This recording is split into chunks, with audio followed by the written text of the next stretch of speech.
Muitas vezes a gente percebe que as normas elas são vistas apenas como um checklist de obrigações e multas, mas o novo cenário mudou. Como vocês têm acompanhado, né, com a nova redação da NR1, né, e esse foco no gerenciamento de riscos ocupacionais, estamos falando então de gestão de pessoas alinhado a riscos psicossociais também. O impacto disso vai muito além, né, do RH. Isso reflete no financeiro, reflete no jurídico e principalmente na reputação aí da marca das empresas. E para explorar esse conteúdo com muita profundidade, ele merece, né, uma atenção aí especial.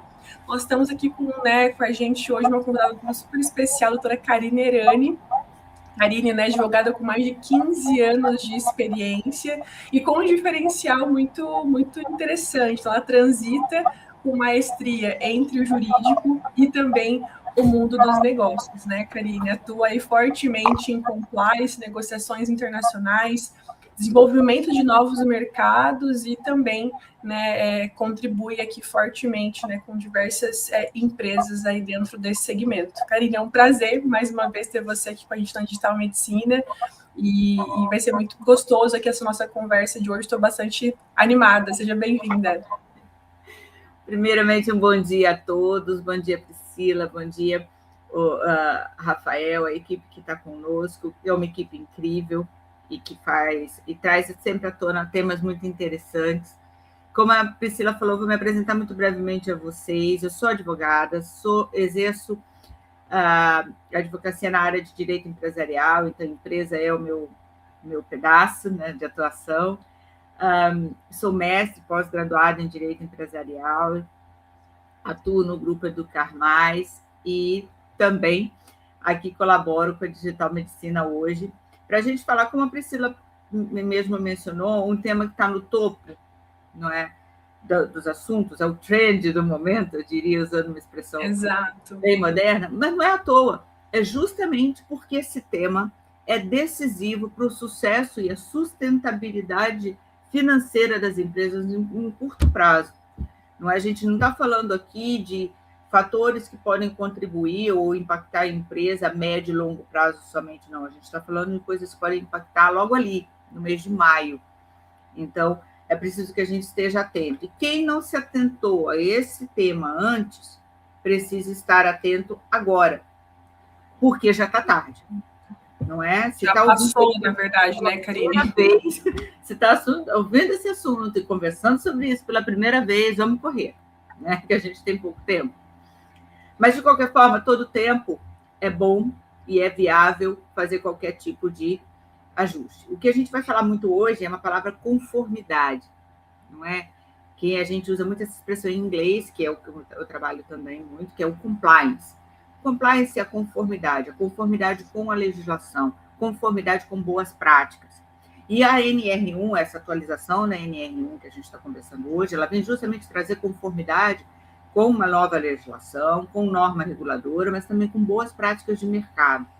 E apesar da NR1 ter trazido isso agora, né, é de 2024, fez 2025 de teste para a gente aprender sobre isso, dentro do mercado isso já era uma exigência antiga, isso já era uma necessidade que já vinha acontecendo, vinha exigindo maior atenção do empresário, das empresas, e também no mundo todo. Então, esse é um caminho que o mundo todo está seguindo, o mundo do negócio todo. Mas antes de a gente começar a falar mesmo, Priscila, eu quero que a gente comece pensando uma coisa. A gente está falando de negócios, e negócios foram feitos para pessoas, por pessoas. Por pessoas.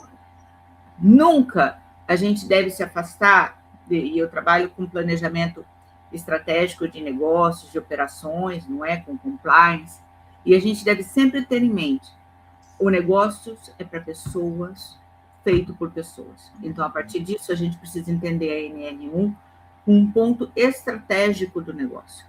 Ela não é um ponto que vem adicionar mais um documento que eu preciso fazer, ou mais uma exigência, não. Ela é um ponto estratégico decisivo para o sucesso desse negócio e pela sua sustentabilidade ao longo do tempo. Então, o tema de hoje é mais que necessário. Exato. E assim, Karine, né, de novo, obrigada pela tua participação, e eu imaginei aqui a gente separar esse bate-papo em alguns blocos importantes, até para ficar bem claro para quem está nos assistindo, né, empresários, instituições, RHs, o nosso ponto principal aqui. Primeiro bloco, né, vamos falar um pouco aí da NR1 como esse escudo estratégico para as empresas. A gente sabe que muitas vezes as empresas, né, algumas delas, enxergam ANRs, né, as normas aí, apenas como uma lista de obrigações, né, ali para evitar multas. Mas como que é possível mudar essa percepção e enxergar a NR1 como uma ferramenta de fato para proteção jurídica real aí desse negócio? Então, a gente vamos só assim, repassar um pouquinho do conceito da NR1, não é? A NR1 ela traz diretrizes gerais de segurança e saúde do ambiente Perfeito. De trabalho, não é? Então, ela é uma norma que orienta as empresas a mapearem o controle de riscos, antes muito focado em riscos físicos, bioquímicos, químicos, não é? E a atualização da NR1 trouxe também a necessidade de se observar os riscos psicossociais, que são aqueles riscos que estão envolvidos aspectos do ser humano e sua relação também com o ambiente de trabalho. Então, além de exigir uma segurança física, ela exige esse controle do psicossocial. Então, quando a gente fala escudo jurídico, é muito além de um escudo jurídico, é também um escudo, usando a palavra que você usou, de produtividade. Se eu tenho colaboradores, trabalhadores, e como a gente quiser chamar, empregados, não é? Doentes, eu não tenho produtividade. Então, olha a importância, não é? A gente sabe que o seu recurso humano dentro da sua empresa é o seu bem mais precioso, não é? É o seu bem financeiro mais precioso, é o seu bem jurídico mais precioso. Porque o que a gente tem observado é um grande passivo mesmo, que a gente chama passivo trabalhista, mas poderia ser um passivo da empresa geral, em termos de estratégia também, porque se você tem uma empresa com profissionais adoentados, uma organização, uma cultura organizacional tóxica, você tem pouca produtividade, você vai ter todos os seus objetivos estratégicos que você definiu afetados, impactados também, não é? Então, você tem ações, cada vez mais isso chega à justiça, não é? Questões relacionadas a um ambiente, um clima organizacional, uma cultura organizacional tóxica, chega mais e mais à justiça do trabalho. E houve também, então, a necessidade da própria legislação de responder a essa consulta, não é? Cada vez mais isso vai chegando. Então, eu vou trazer aqui, só para a gente ilustrar esse momento, um dos exemplos que eu achei mais interessantes que a gente teve no Brasil e gerou quando a gente fala em uma cultura organizacional, especialmente aqui a gente está falando com o pessoal de RH, né, que é o coração pungente ali da empresa, que faz a rotina da empresa acontecer, foi um frigorífico de Mato Grosso do Sul, que acabou multado em R$675 mil, mais a obrigação, muito antes da NR1 ser obrigatória, de elaborar um programa de gerenciamento de risco social, porque identificou que havia um abalo psicossocial, um adoecimento mental em massa dos funcionários. Aí você pergunta, mas como que foi isso? Como que se mapearam isso? Mapearam porque havia, em um ano, 581 atestados por doenças relacionadas à questão psíquica e social. Isso em uma empresa. Uma empresa tendo esse exemplo. Então, eu achei esse exemplo emblemático. Como que a gente mapeou isso? Como que você identificou que havia um adoecimento em massa? Porque não é racional você ter uma empresa com 581 atestados de doenças relacionadas a um adoecimento emocional e psíquico. Alguma coisa há nesse ambiente que indica isso.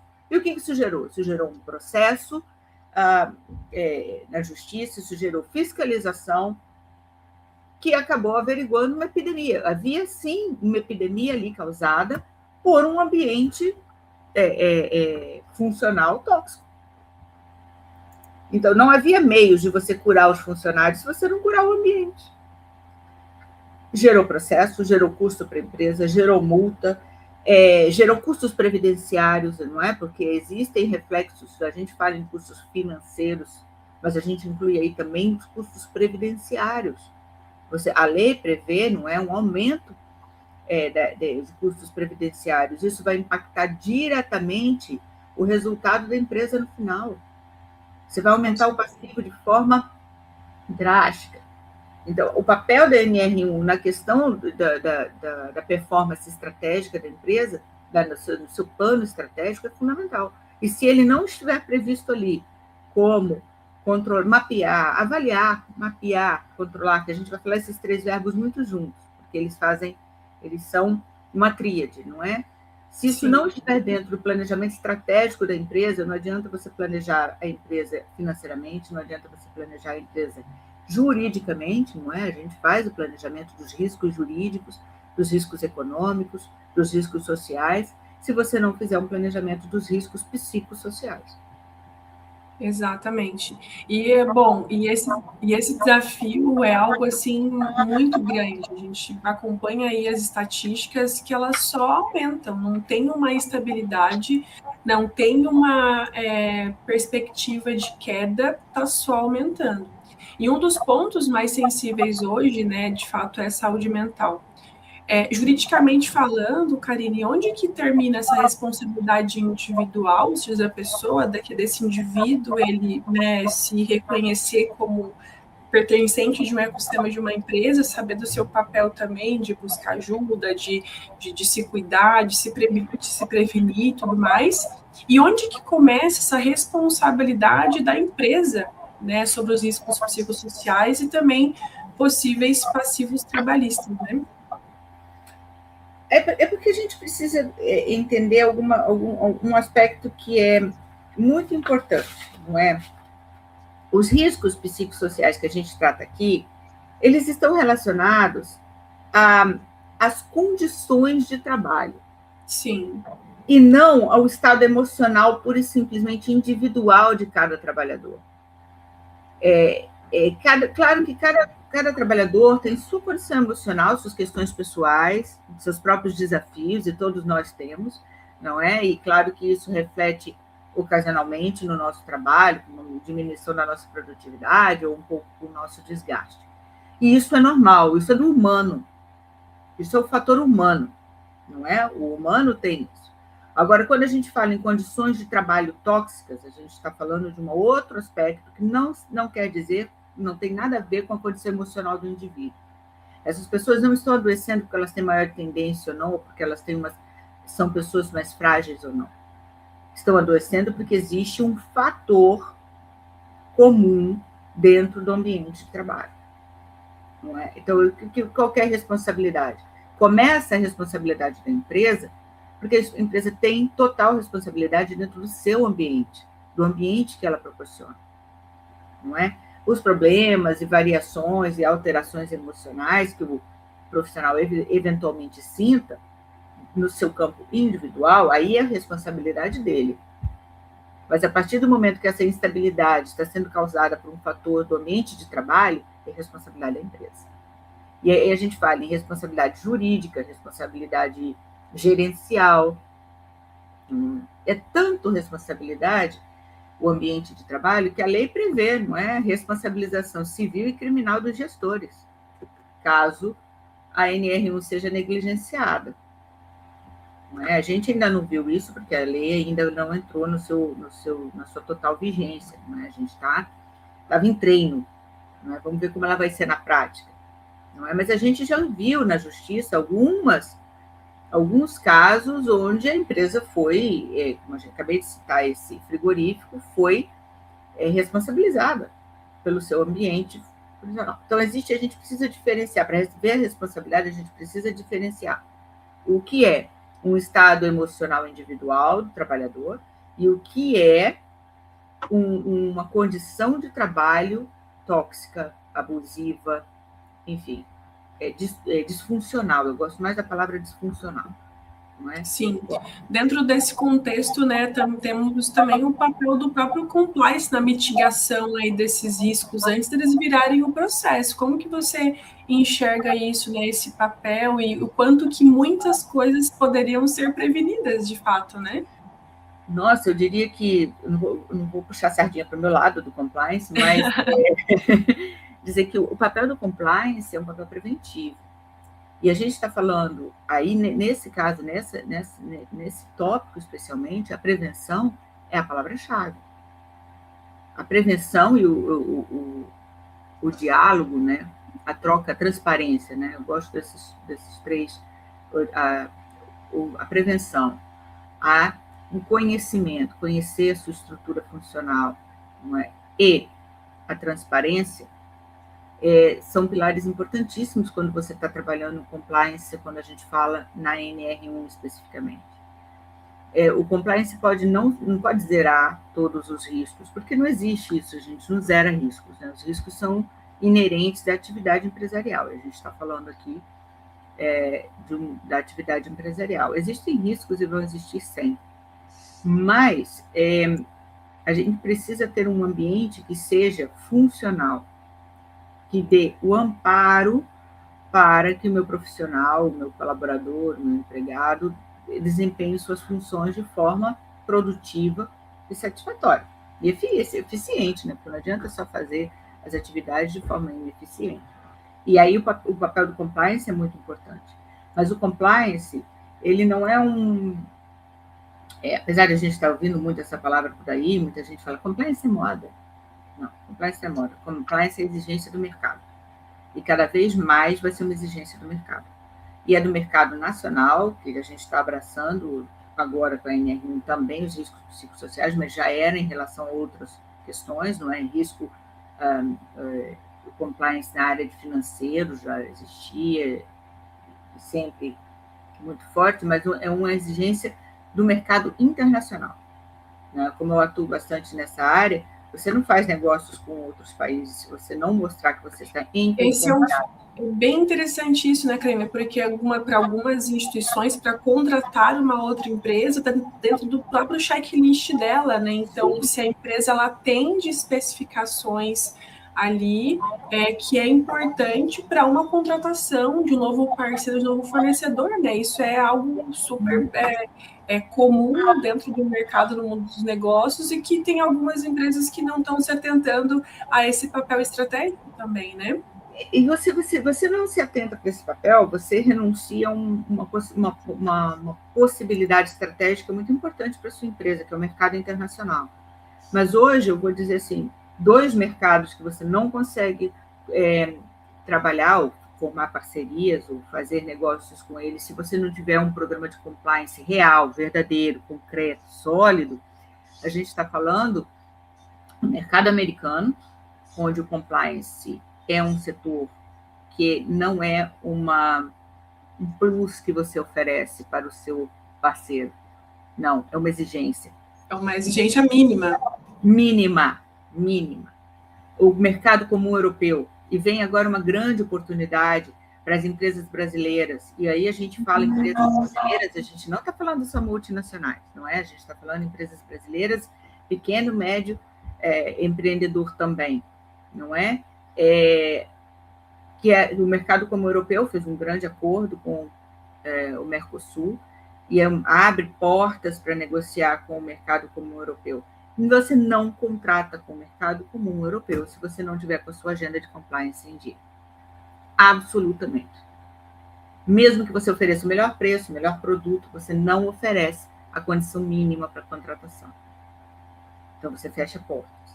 Então, aí é bom a gente frisar aqui que algumas pessoas acham que o compliance é para multinacionais, para empresas gigantescas, não é? Que atuam em diferentes setores, ou que atuam em setores específicos, como petróleo, gás e óleo, não é? Não é. Compliance é para todas as empresas, especialmente esse setor da NR1, é para todas as empresas. Quando a gente fala ambiente de trabalho, A gente não está falando ambiente corporativo, simplesmente, a gente está falando ambiente de trabalho.